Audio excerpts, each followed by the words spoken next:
Bismillahirrahmanirrahim. Assalamualaikum warahmatullahi wabarakatuh. Alhamdulillah, wassalatu wassalamu ala khairi khalqillah Muhammad ibn Abdullah wa ala alihi wa sahbihi wa man wala, amma ba'd.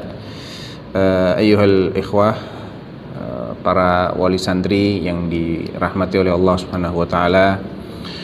Alhamdulillah ala kulli hal. Alhamdulillahilladzi la yuhmadu ala makruhin siwah. Segala puji kita panjatkan kepada Allah Subhanahu wa taala yang senantiasa terpuji dalam segala kondisi, dalam setiap keadaan, setiap tempat, setiap waktu. Bahkan pada musibah-musibah yang Ia turunkan pun Dia tetap terpuji. Tidak ada sedikit pun kezaliman di balik setiap musibahnya, tidak ada sedikit pun kezaliman, kekeliruan pada setiap ketetapan kauniyahnya maupun syariahnya. Dan inilah keyakinan kita sebagai seorang muslim. Walaupun pandemi berkepanjangan, itu semua adalah salah kita, itu semua adalah akibat dosa-dosa kita. Ya, barakallahu fikum. Oleh karena itu, pada kesempatan kali ini saya akan mengajak diri saya dan antum semua untuk muhasabah, untuk introspeksi, sekaligus bagaimana kita harus menyikapi pandemi yang berkepanjangan ini. Ya, barakallahu fikum. Pertama, tentunya sebagai seorang muslim, saya akan ingatkan kembali tentang akidah kita kepada Allah Subhanahu wa taala. Kita meyakini Allah, mengimani Allah itu bukan mengimani begitu saja, tapi mengimani Allah dengan segudang sifat-sifat kemuliaan Allah. Dan di antara sifat-sifat itu adalah Allah tidak menzalimi hambanya sedikit pun. Allah itu Maha Pengasih, Allah itu Maha Bijaksana, Rahman, Rahim, Hakim. Ya, la yadhlimu mithqala dzarrah, tidak berbuat zalim sedikit pun. Oleh karena itu, apapun ketetapan Allah, tentu itu mengandung sisi rahmah, mengandung sisi hikmah, dan mengandung keadilan. Ini kita nggak boleh lupa. Dan ini modal utama kita untuk menyikapi setiap takdir Allah Subhanahu wa ta'ala. Kalau nggak seperti itu, musibahnya tetap terjadi, tapi kita tidak mendapatkan pahala di balik musibah ini.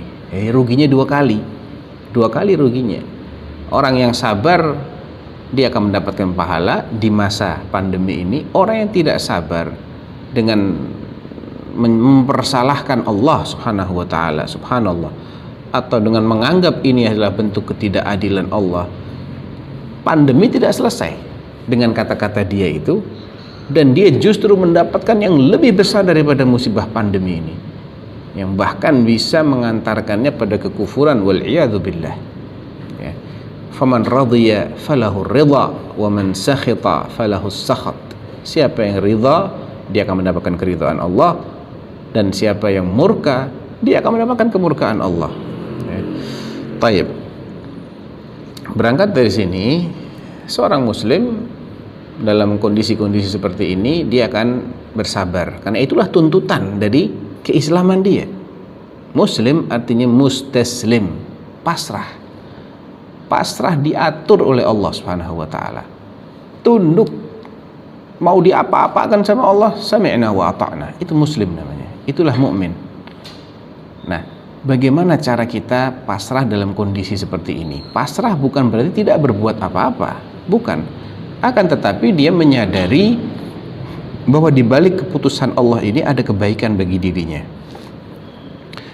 dan dia tetap mendapat peluang untuk menjadi hamba Allah yang baik. Dalam sebuah hadis yang diriwayatkan oleh sahabat Suhaib ibn Sinan Ar-Rumi radhiyallahu anhu dalam Sahih Muslim, Nabi SAW bersabda, "Ajaban li amril mu'min, inna amrahu kullahu lahu khairun, wa la yakunu dzalika illa lil mu'min." Alangkah aneh bin ajaibnya, alangkah menakjubkannya keadaan seorang mukmin itu. Semua keadaannya adalah baik baginya, semuanya baik, dan itu tidak terjadi kecuali pada seorang mukmin. Bagaimana? In asabahu sarra syakara fakana khairan lahu. Apabila dia sedang mendapatkan hal-hal yang menyenangkan, rezeki lapang, badan sehat, anak-anaknya nurut, ya, pekerjaan lancar, kondisi rumah nyaman, dia akan bersyukur. Dan bersyukurnya dia terhadap berbagai kenikmatan tadi adalah lebih baik bagi dia. Kebaikannya kembali kepada dia, bukan kepada Allah Subhanahu wa taala. Allah enggak sedikit pun mendapatkan manfaat dari kita, abadan, sama sekali. Semua tingkah laku kita itu kalau baik pulang ke kita, kalau jelek juga pulang ke kita. In ahsantum li anfusikum wa in asa'tum falaha, ay li anfusikum. Kalau kalian berbuat baik untuk diri kalian sendiri.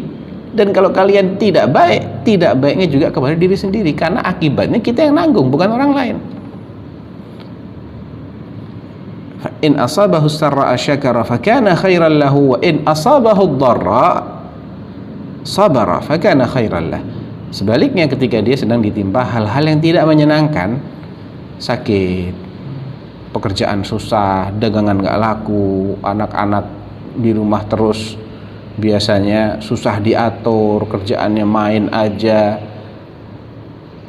apalagi macam-macam lah ya, dia akan bersabar. Di balik musibah ini Allah membuka peluang, sebetulnya peluang untuk sabar, peluang untuk menggugurkan dosa-dosa. Yang penting, ini yang penting, jangan sampai kewajiban kita telantarkan. Dalam kondisi susah, dalam kondisi senang, tetap kita ini ada sekian kewajiban yang kita harus tunaikan. Sholat 5 waktu misalnya, ini kewajiban kita. Mau senang mau susah harus sholat kan? Harus sholat. Mau sehat mau sakit tetap harus sholat. Tinggal cara sholatnya bagaimana, itu yang kita sesuaikan. Tapi wajib sholatnya tetap wajib, dan tetap wajib sholatnya pada waktunya. Bukan kalau sakit kita boleh sholat di luar waktu tanpa ada udzur, bukan karena lupa misalnya, bukan, nggak boleh. Kalau sadar, ingat, dia harus sholat pada waktunya dengan cara yang dia sanggup. Boleh menjamak, boleh, tapi tidak boleh mengeluarkan dari waktu yang seharusnya dia lakukan tanpa ada udzur syar'i. Waktu subuh nggak boleh ditunda sampai habis tanpa ada udzur syar'i. Udzur syar'inya apa? Misalnya lupa atau udzur syar'i yang lain, ya itu nggak ada masalah. Tapi kalau nggak ada udzur syar'i nggak boleh. Mau pandemi nggak pandemi sama aturannya. Demikian juga hal-hal lain yang itu merupakan bagian dari ibadah keseharian kita. Perhatikan yang wajib-wajib, jangan sampai tersia-siakan, ya, jangan sampai terbengkalai, padahal kita bisa menunaikannya dengan baik, ya. Perhatikan yang haram-haram, karena aturan itu meliputi 2 hal, perintah atau larangan. Perintah terbagi 2, mewajibkan atau sekedar menyunahkan. Larangan juga terbagi 2, mengharamkan atau sekedar memakruhkan. Yang perlu kita perhatikan setiap saat, dimanapun, kapanpun, dan dalam kondisi apapun adalah yang sifatnya wajib dan yang sifatnya haram. Laksanakan yang wajib sesuai dengan kemampuan kita, semaksimal kemampuan kita, dan senantiasa jauhilah yang haram. Ini insya Allah kita masuk kategori orang yang selamat. Ya, Allah berfirman di Al-Quran, "Tsumma awrathnal kitaba alladhina astafaina min ibadina, faminhum zalimun li nafsihi, wa minhum muqtasidun, wa minhum sabiqun bil khairati biiznillah." Di surat Fatir kalau nggak salah. Kemudian kami wariskan kitab kami ini kepada orang-orang yang kami pilih di antara hamba kami.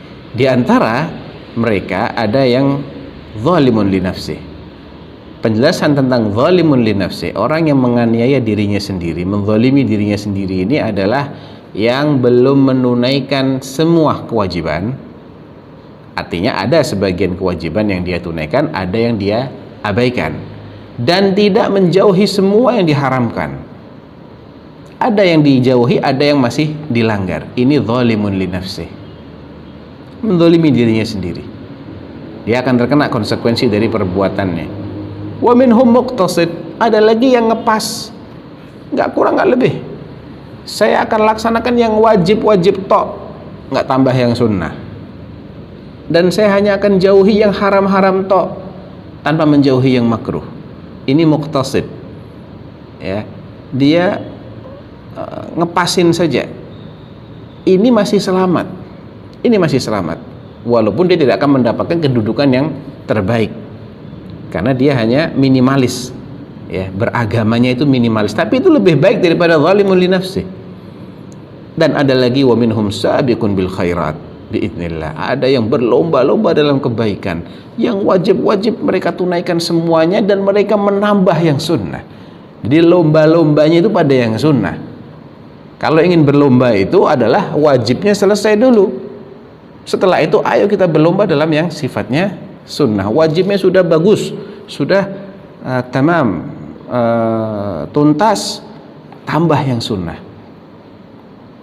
Demikian pula dia dalam menjauhi yang haram, semuanya dia jauhi, bahkan dia menambah menjauhi yang makruh-makruh. Nah, ini orang berlomba di sini. Makin banyak yang makruh yang dia jauhi akan lebih afdal, makin banyak yang sunnah yang dia laksanakan akan lebih afdal. Allah Subhanahu wa taala menjelaskan memang orang itu macam-macam. Nah, kalau kita sedang dalam kondisi yang mungkin futur, ya, semangatnya sedang menurun, maka yang perlu kita pertahankan adalah yang wajib-wajib. Sama-sama sholatnya di rumah, nggak di masjid misalnya. Minimal sholat fardunya yang khusyuk, terjaga waktunya. Mau di awal bagus, di tengah bagus, di akhir asalkan jangan keluar dari waktu, nggak apa-apa. Yang penting terjaga sholat 5 waktunya, jangan sampai ada yang terbengkalai. Ya. Lebih bagus lagi kalau ditambah dengan sholat-sholat sunnah. Demikian juga nanti hal-hal yang wajib lainnya selain sholat 5 waktu, ya misalnya sudah ada yang mulai berpuasa, ya perhatikan puasa wajibnya. Misalnya ada utang puasa Ramadan belum dibayar, ya dibayar sebelum datang Ramadan yang akan datang. Ini harus kita dahulukan daripada puasa sunnah. Dahulukan puasa wajibnya dulu, tuntaskan. Kalau masih ada waktu, ada kesehatan, isi dengan puasa yang sunnah.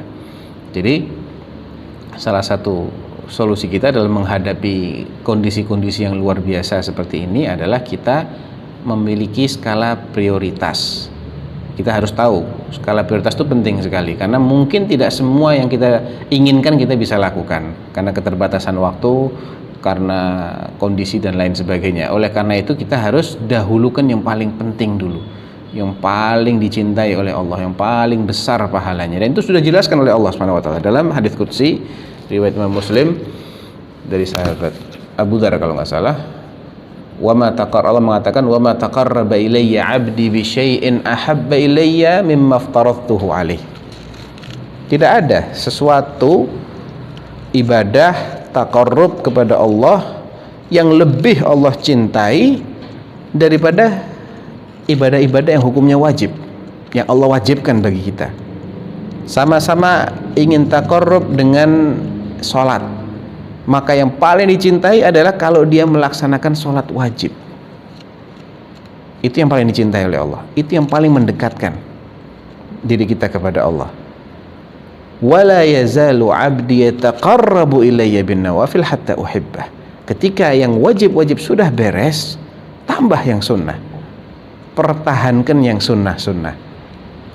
Kalau di rumah, pertahankan sholat qabliyahnya. Sholat qabliyah ada banyak, ada qabliyah fajar 2 rakaat, ada qabliyah zuhur ada 2, ada 4, ada ba'diyah zuhur, ada ba'diyah maghrib, ada ba'diyah isya. Nggak bisa semuanya Ustadz. Minimalnya apa? Kita harus tahu mana yang paling dianjurkan dari sholat rawatib yang 10 atau 12 rakaat ini adalah qabliyah fajar 2 rakaat. Minimalnya ya 2 rakaat ini. Tentunya sholat 5 waktunya sudah beres ya. Ini nggak usah kita ulang lagi. Sholat 5 waktunya beres. Ayo kita berlomba untuk yang sunnah. Kalau nggak bisa 10, minimal 2 rakaat sebelum subuh jangan ditinggalkan, karena Nabi SAW tidak pernah meninggalkannya walaupun dalam kondisi safar sekalipun. Ya, beliau masih menyempatkan untuk qabliyah fajar. Beliau mengatakan raka'atul fajri khairum minad dunya wa ma fiha. 2 rakaat salat fajar ini lebih baik daripada dunia seisinya, karena dunia seisinya bakal hancur habis, nggak bersisa. Tapi 2 rakaat ini pahalanya kalau diterima oleh Allah akan kita nikmati di akhirat, dan akhirat nggak ada habisnya. Ya, akhirat nggak akan ada habisnya. Demikian juga salat yang lain seperti salat witir, itu juga sangat ditekankan oleh Nabi SAW. Seperti salatul fajr, salat witir tidak pernah beliau tinggalkan, baik dalam keadaan mukim maupun dalam keadaan safar. Jadi skala prioritas ini penting. Demikian juga kualitas dari ibadah kita. Ya, walaupun tidak bisa sholat di masjid karena mungkin satu dan lain hal, karena kekhawatiran masjidnya tidak menerapkan protokol kesehatan misalnya, dan sekarang kondisinya sedang melonjak luar biasa, rumah sakit penuh, kehabisan bed, bahkan rumah sakit yang non rujukan COVID pun diwajibkan untuk menjadi rujukan COVID karena banyak dan masifnya orang-orang yang tertular. Ya, jadi rumah sakit yang awalnya tidak pernah menerima diwajibkan oleh pemerintah untuk menerima, bahkan membuka bangsal-bangsal darurat di tenda-tenda. Itu terjadi bukan di Jakarta, bukan di Surabaya, di Solo Raya. Ya. Dan ini informasi yang Anda dapatkan dari teman Ana hari ini. Dia perawat di Rumah Sakit Dr. Suharto, ortopedi. Jadi ortopedi pun sudah membuka layanan COVID, harus wajibkan oleh Menteri Kesehatan seperti itu. Ini menunjukkan bahwa masalah ini masih panjang, bukan mereda. Kenapa tidak mereda? Pasti karena kesalahan kita juga. Apa kesalahan kita? Banyak. Ya, maksiatnya nggak mereda, disiplinnya juga tidak makin baik, malah makin menggampangkan, dan lain sebagainya. Tapi di negara-negara lain yang mereka lebih disiplin, mereka lebih menyadari bahwasanya musibah ini pemicunya adalah dosa, dan mereka berusaha untuk mengurangi itu, maka dampaknya pun tidak seberat ini. Jadi kalau kita ingin muhasabah, ya kita harus taubat, kita harus sadari kesalahan kita, kita minta ampun kepada Allah Subhanahu wa taala, di samping kita berikhtiar menempuh sebab-sebab sesuai dengan ilmu yang benar. Jadi langkah-langkah pencegahan atau langkah-langkah pengobatan itu harus diupayakan atau perlu diupayakan sesuai dengan ilmu yang benar. Dia disiplin ilmunya harus benar, nggak ngawur, bukan asal-asalan. Ya, tawakal itu dibarengi dengan badlul asbab, menempuh sebab-sebab yang syar'i, bukan dibarengi dengan tindakan sembrono, bukan dibarengi dengan tindakan ngawur, bukan. Kemudian dia bertawakal, enggak, itu bukan tawakal namanya. Itu namanya membuat madharat, ya. Dan itu dilarang, la dharara wa la dhirar. Jadi masalah berikutnya yang kita perlu perhatikan adalah di samping skala prioritas ini adalah kualitas dari ibadah kita itu. Tingkatkan kualitasnya. Ada pahala yang itu dilipat gandakan terkait dengan keutamaan tempat atau keutamaan waktu. Contoh, sholat berjamaah di masjid bagi laki-laki lebih baik 27 kali daripada sholat sendiri. Ini dilipat gandakan karena apa? Karena sifat-sifat tambahan. Karena dia berjamaah atau karena dia di masjid, otomatis kan langkah dia ke masjid itu pahala, pulangnya juga pahala. Tapi ada fadilah yang kaitannya dengan inti ibadah, seperti khusyuk dalam sholat.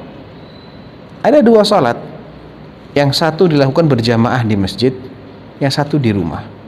Dari sisi tempatnya, yang di masjid lebih afdal. Kalau yang di masjid itu tidak khusyuk, yang di rumah lebih khusyuk, maka dari sisi hakikat sholatnya, yang di rumah lebih afdal. Nah, pelipat gandaan suatu ibadah itu dengan 2 cara, secara kualitas dan juga secara kuantitas. Kita harus pahami, dan kaedahnya kalau kita disuruh memilih, bagaimana ya, saya nggak bisa kalau harus sholat di situ. karena satu dan lain hal. Tapi kalau saya sholat khusyuk, saya bisa dimanapun saya bisa sholat khusyuk, maka dia harus kedepankan di mana dia bisa sholat lebih khusyuk, walaupun tidak berjamaah di masjid maksudnya ya. Ya, ini kualitas dari suatu ibadah itu kaitannya dengan dua hal ini. Apakah keutamaan itu berkaitan dengan tempat, waktu, dan sekeliling ibadah, ataukah berkaitan dengan zat ibadah. Khusyuk itu fadilah berkaitan dengan zatus salah. Kalau sholatnya di masjid berjamaah tapi khusyuknya cuma 5%, maka hanya 5% ini yang akan dilipat gandakan oleh Allah, karena hanya 5% yang akan kita diberi pahala. Nabi mengatakan, walaisa laka min salatika illa ma aqalta fiha. Engkau tidak akan mendapatkan bagian dari sholatmu kecuali yang kau bisa khusyuk di situ. Dibandingkan dengan orang yang sholatnya mungkin di rumah tapi dia khusyuknya 90%, bobot sholatnya sudah berbeda dengan yang cuma 5%. Walaupun tidak dilipat gandakan, dia memiliki bobot yang sudah demikian berat. Ya, ibaratnya batu kecil-kecil jumlahnya 27 dengan satu batu besar. Ya, walaupun ini lebih banyak, tapi kecil-kecil dia, ringan, karena masing-masingnya tidak demikian berbobot. Ini walaupun cuma satu, tapi karena dia berbobot timbangannya, berkualitas, tetap lebih berat dari sisi pahalanya lebih besar, lebih berat ya, bukan lebih banyak tapi lebih besar pahalanya, lebih berat. Jadi ini juga kita harus perhatikan. Ini bisa kita upayakan walaupun tidak berangkat di masjid misalnya ya, walaupun tidak berjamaah karena satu dan lain hal tadi. Jadi untuk diri saya dan untuk wali santri sekalian, kita hendaknya mengupayakan semampu kita bagaimana agar kualitas ibadah itu bisa terjaga, dan syukur-syukur kita bisa menambah kuantitasnya. Kalau belum bisa menambah, maka skala prioritas mana yang kita harus dahulukan dari ibadah-ibadah yang sunnah ya. Kemudian tentang masalah belajarnya anak-anak juga sama. Belajar itu ada yang sifatnya wajib kita ketahui, wajib kita pelajari, wajib kita fahami. Ada yang sifatnya sunnah, ada yang sifatnya mubah, boleh-boleh saja. Tidak tahu tidak akan memberikan madarat, bahaya bagi iman seseorang misalnya, tidak akan memberikan bahaya bagi masa depan seseorang ya, karena ilmu itu nggak satu level, macam-macam levelnya. Yang paling bermanfaat bagi kita, yang paling mulia adalah ilmu tentang Allah Subhanahu wa taala. Ilmu bagaimana kita mengenal Rabbul Alamin, Allah Azza wa Jal. Ilmu tentang tauhid, asma wa sifat Allah, uluhiyah Allah, rububiyah Allah. Itu ilmu yang paling bermanfaat, paling besar dan paling mulia ya. Ketika orang tua misalnya kesulitan untuk bisa membimbing dari sekian banyak pelajaran, sekian banyak tugas, maka dahulukan yang paling penting terlebih dahulu. Misalnya hari itu ada pelajaran akidah atau pelajaran tauhid, pelajaran iman, ada pelajaran sosial atau pelajaran ilmu pengetahuan alam atau pelajaran matematik, dan dia kesulitan untuk bisa membimbing semuanya, maka terapkan skala prioritas sama. Ini kaidahnya bersifat umum. Dahulukan ilmu yang paling bermanfaat, paling penting, paling mulia tadi.